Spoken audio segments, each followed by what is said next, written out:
Yeah, I mean, when we first talking earlier, Jim, I think that the topic for this podcast is more, you use the phrase generational thinking. And to put that in context, I think we're talking about, our parents of a particular generation, we're of a particular generation. You and I happen to be formally separated by only a few years, but categorically in different generations, right? I'm a baby boomer and you're, I believe, a millennial.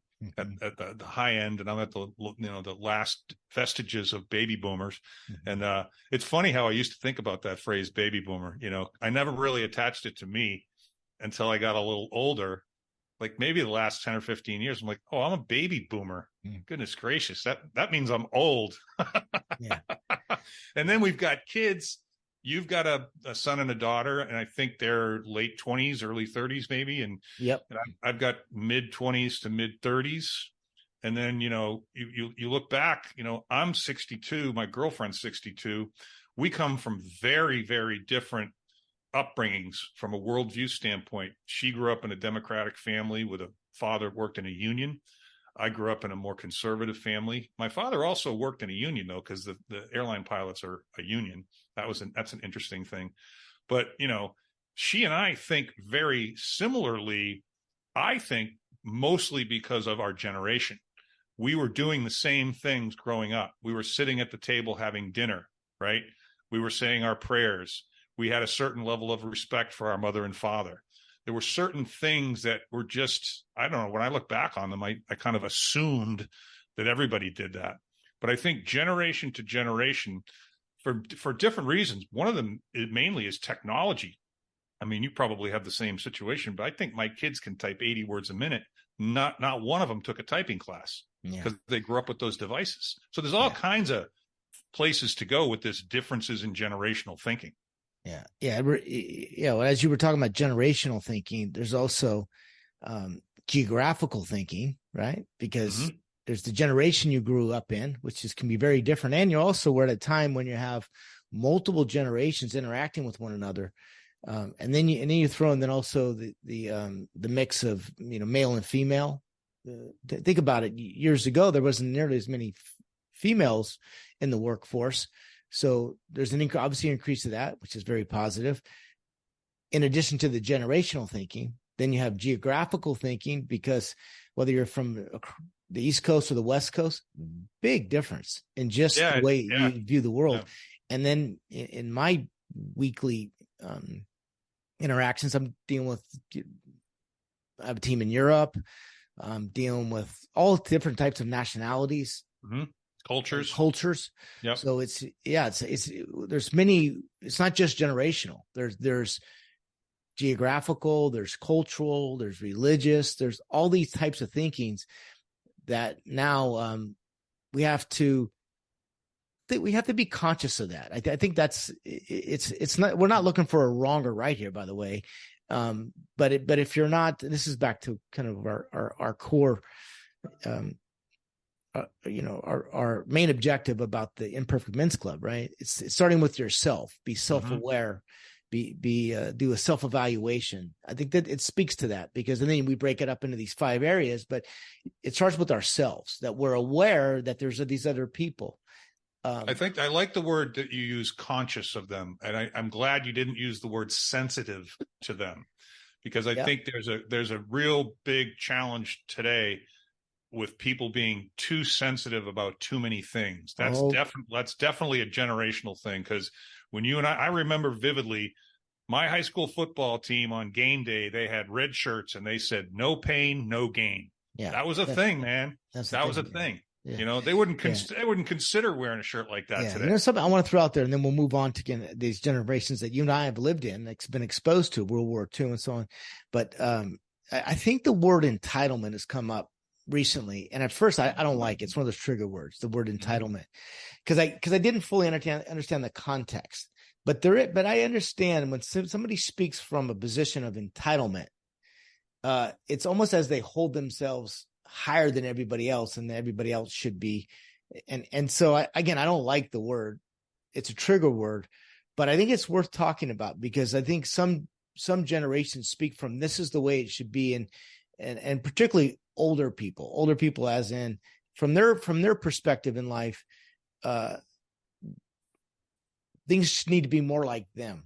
That is a position of somewhat entitlement, or as in, this is, in my opinion, the way it should be, and everybody else should be living up to that same standard that I have. That's a hard one to. Yeah.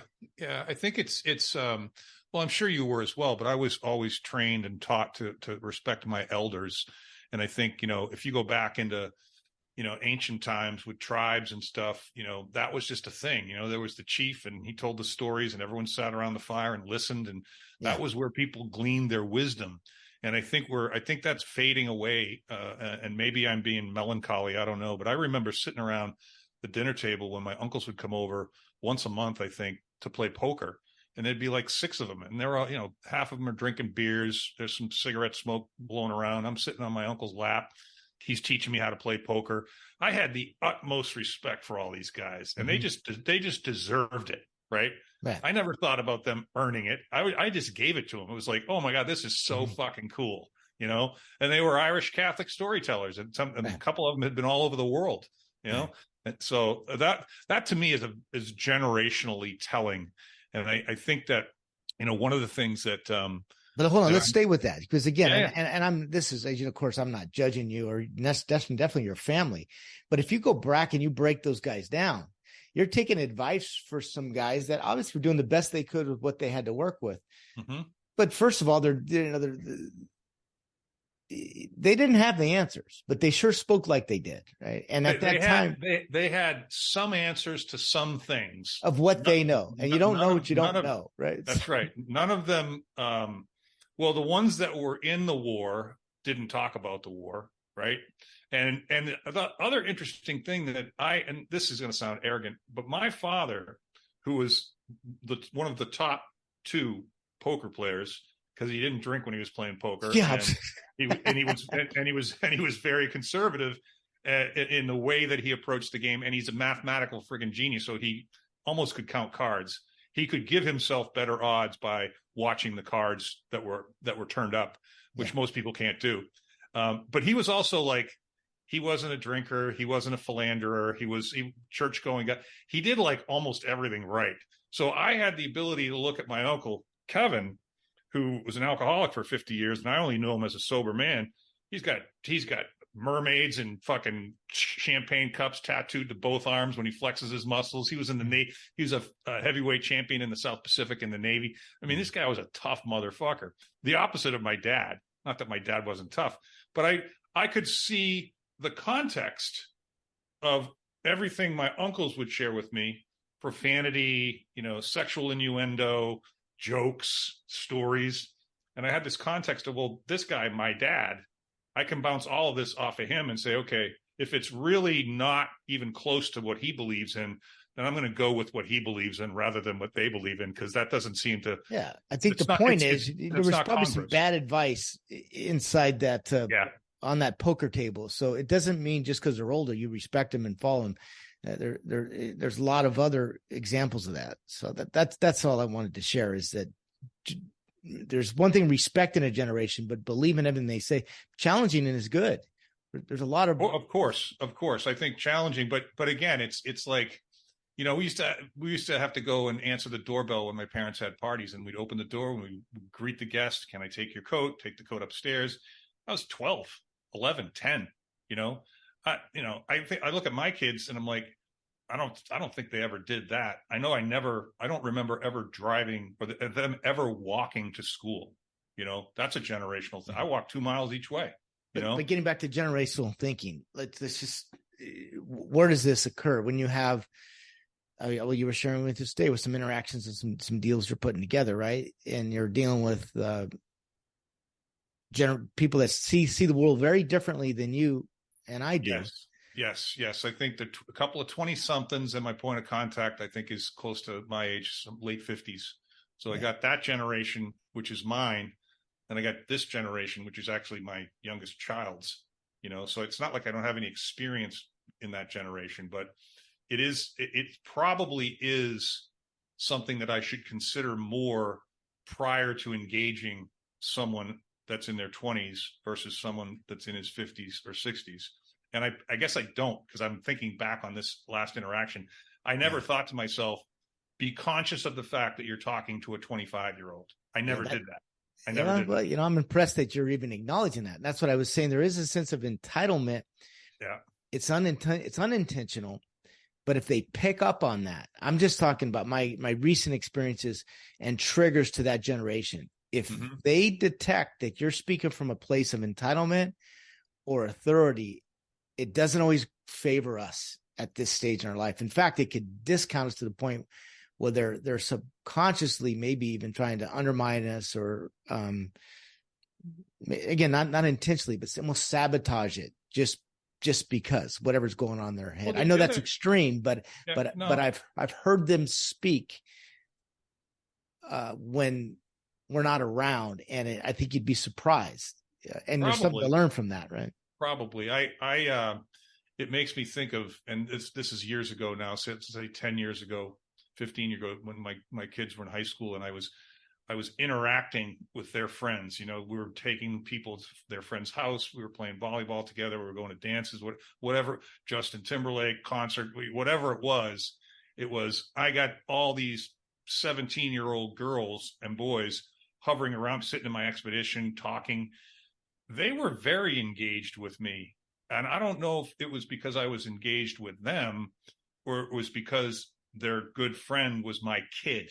That probably carried a lot. Yeah, but Mark, you're forgetting a couple of things. First of all, that was what? How long? That was over 10 years ago, right? Yeah. How many years ago was that? 15. The world's really changed. There was no internet 15 years ago. Yeah, let's on your phone for a second. Yeah. So I think almost to extrapolate from that time is also different. You're right. I used to do carpool for my daughter had a group, so we drove once a week and had a car full of young girls, junior high school age, and there was some great conversations, and it was fun. There was that kind of engagement, right? But that was a captive audience for that 30 minutes of picking up everybody and then dropping them off. And well, I think your point is very important. I think I never even considered it until you said it, but that was 15 years ago, and 15 years ago things were different. And and a lot of them don't even apply to today. So that's what I'm saying about updating. Crazy. It is crazy, but it gets back to our core, our program, our system, our methodology. It's self-awareness, and it serves us well if you take the time to understand it. Other people's perspective, not looking for them to be right, just looking to understand, so that when you do engage them, there's more of a common ground. And then you learn from each other. Yeah, I suppose. Well, one thing is that I think you can learn from anybody, right? I think we can at any age, correct? At any age. I mean, you were talking some weeks ago about your visitor there, the 15-year-old young lady, your niece, and how you learned from her, and she then learned from you, which I thought was pretty cool. But I think I'll probably, from this point on, be more conscious of the generational differences, maybe just for a sec, just like awareness, 25, not 35, not 55, 25, not 45, 25.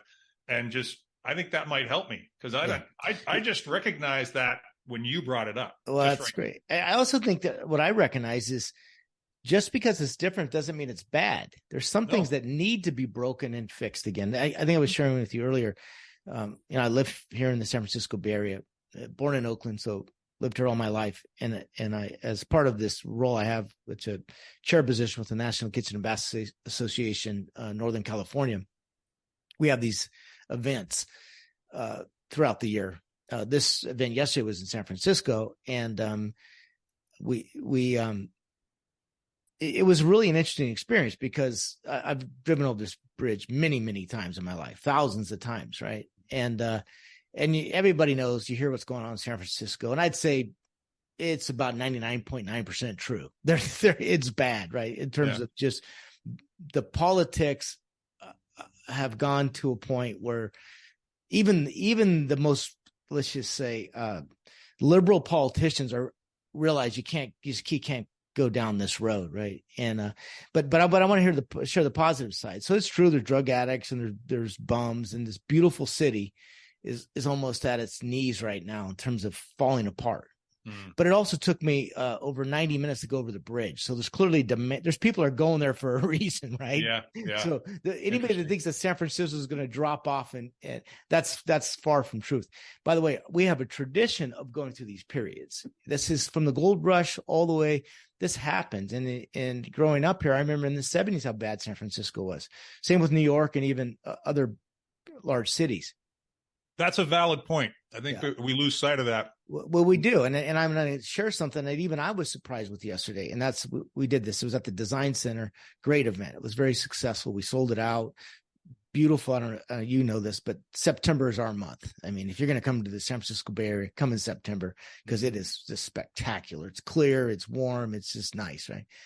And, so it was a good event. And I realized, wow, this reminded me kind of the old days because San Francisco was completely shut down during COVID, and a lot of live events, they really haven't happened in 36 months or it just stopped. Everything stopped. So now it's starting to come back, and that's why the traffic's picking up and people are starting to do things.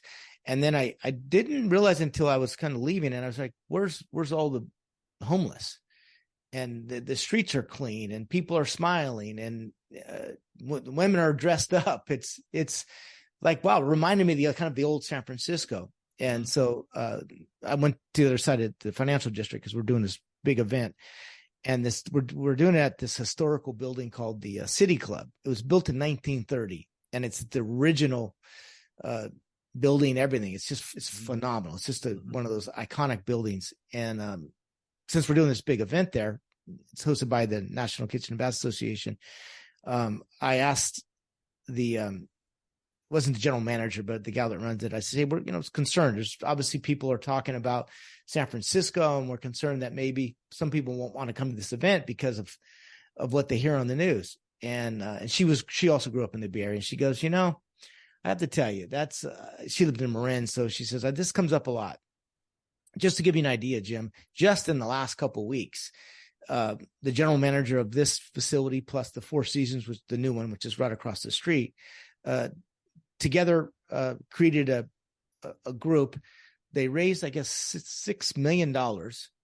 And she said, did you notice there was no homeless in front of this building when you came in? And you know what? They clean the street like twice a week.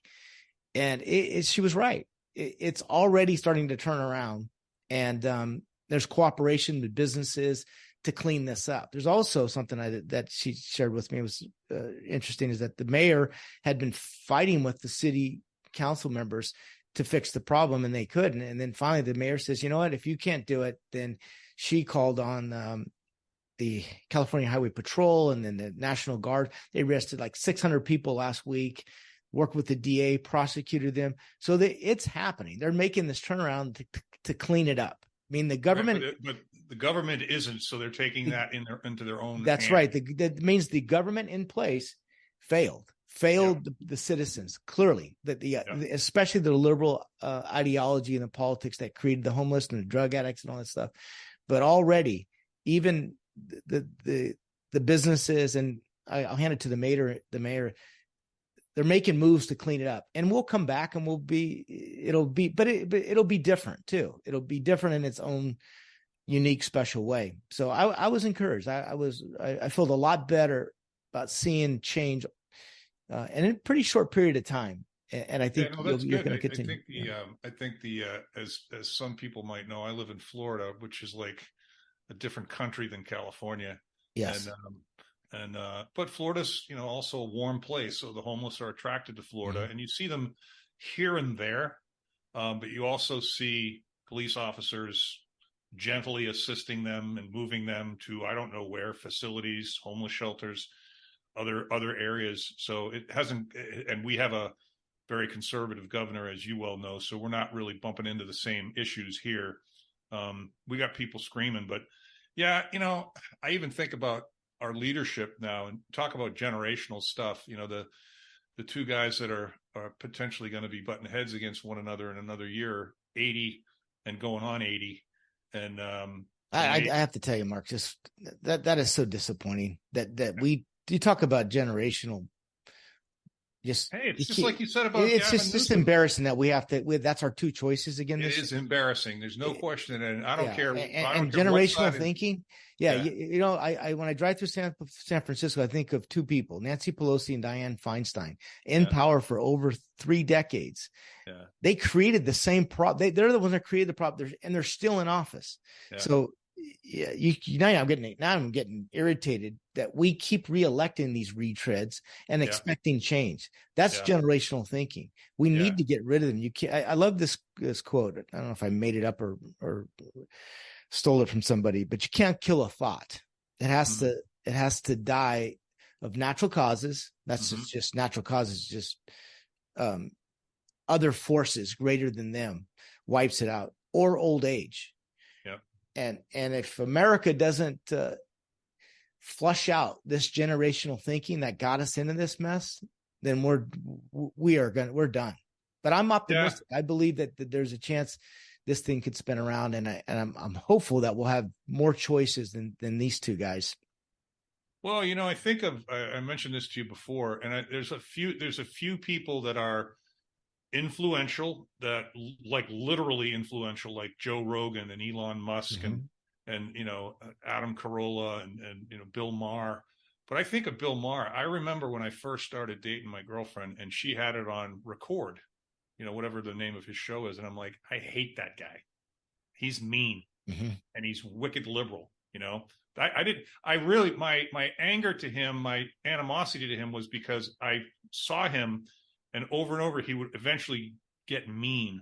And I don't think you have to be mean to be funny. I think you can be funny without being mean. I'm not talking about sensitivity. I'm just talking about like personally mean.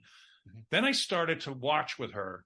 And what I saw a guy who's your generation, right? I think he's late 50s, right? Bill Maher? Yeah. Like I said, I've grown to like him more and more. I saw him live. I watched the evolution. I found he's a smart guy. I always knew he was a smart guy, but I found myself thinking over the course of maybe 4 or 5 shows, watching it because my girlfriend wanted to watch it, and I was kind of begrudgingly watching it. And I remember thinking to myself, wait a second, I agree with this guy on almost isn't that a good sign though? That's progress. It's a great sign. It's a great sign. And I think Joe Rogan, when he sold to Spotify, man, there was a period of time there where Neil Young pulled his music and Joni Mitchell. He just gets better. I think Joe Rogan gets better as he gets better guests that challenge him. And he learns, and he's always getting people that challenge him. He's always willing to talk to people that disagree with him. That's healthy. He's 50 as well. I think I think he crossed the 50 barrier recently. So again, it's interesting to look back. How far back does it go? In our generation, I think it's 2 generations. I think it's boomers and millennials. I think that's where the traditions are. That's where history is being respected. That's where the military is valued. The police are valued. Our border is a secure border is valued. And those people we're willing to talk about things more than younger generations. And maybe older generations are subsequently more stubborn. Maybe not. But I think there's a group of people now that are like, particularly Bill Maher, that's going, wait a second. You're not going to tell me what I can say. You're not going to tell me what I can do.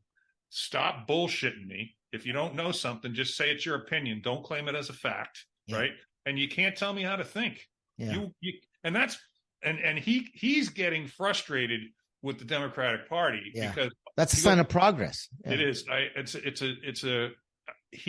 Our generation needs to take responsibility for that. I guess is and this reminds me too, kind of how the conversation started off earlier this morning about the style of coaching. That's right. It was there was a time, especially probably when you and I were entering sports, junior high school, and I referred to it as the Vince Lombardi style of coaching, where these guys were hard. They were all ex-military, World War II, true veterans, right?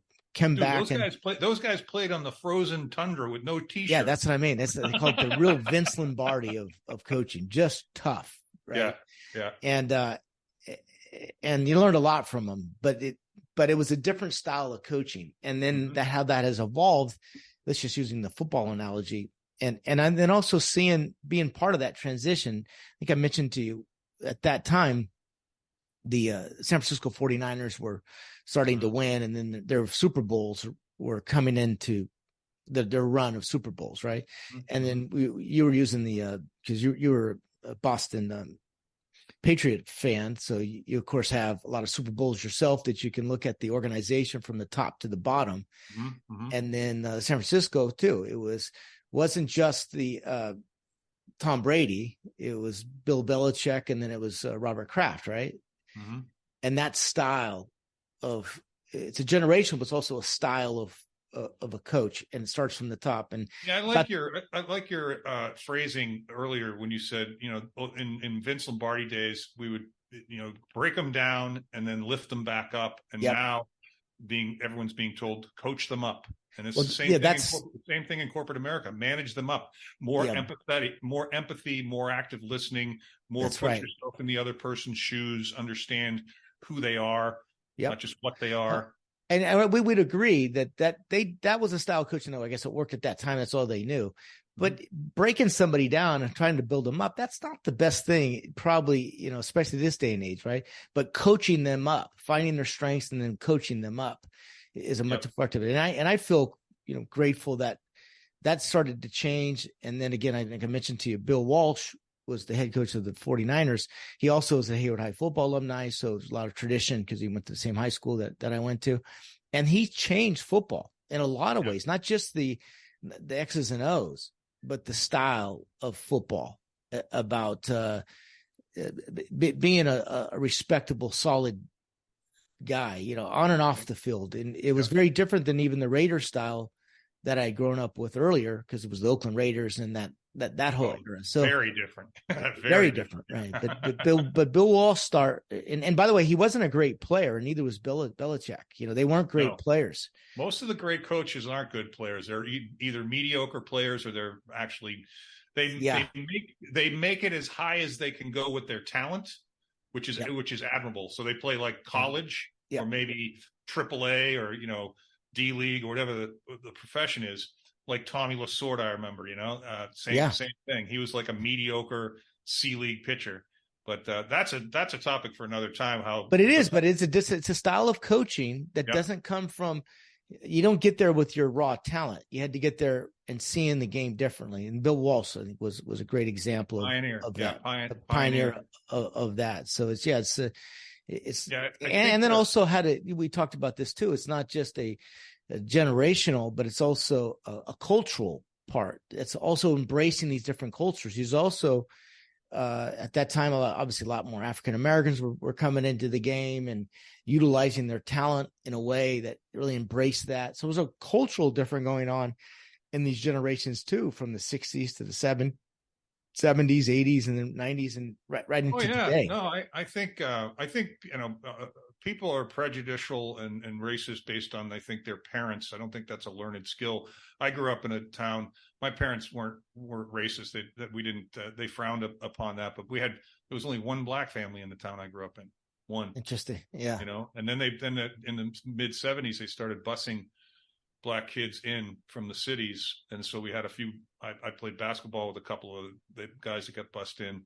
Very interesting. Very interesting. Now, the way that was dealt with in the 1970s, very different than it would be dealt with today or in the 1950s. I think to kind of close out, I think one of the things that I really like, and I'm going to screw it up probably, but you got to live in the time, you got to think in the time in which you live. Right. And not project that on the person you're speaking to, and you have as a judgment. They don't want to be judged. Yeah. You have to understand that the way things were done 200 years ago is not the way they're done today. So we're not judging people today based on the way things were 200 years ago. And we do that too much. That's a generational flaw, because it's just, you say, and this sounds a little aggressive, but you say, well, slavery was always bad. But 200 years ago, everybody was practicing slavery. So it wasn't as bad as it is today.